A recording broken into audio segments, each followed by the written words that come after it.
Ramdevji Mario सांभळोनी Sion बाबा Ramdevji Mario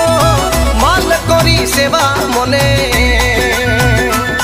हमें लागे घणी प्यारी वो माल कोरी सेवा मोने लागे घणी प्यारी वो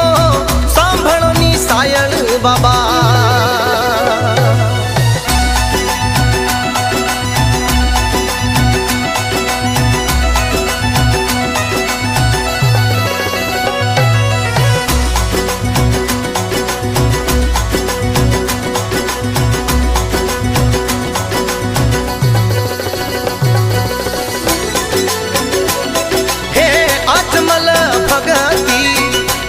हद भारी वो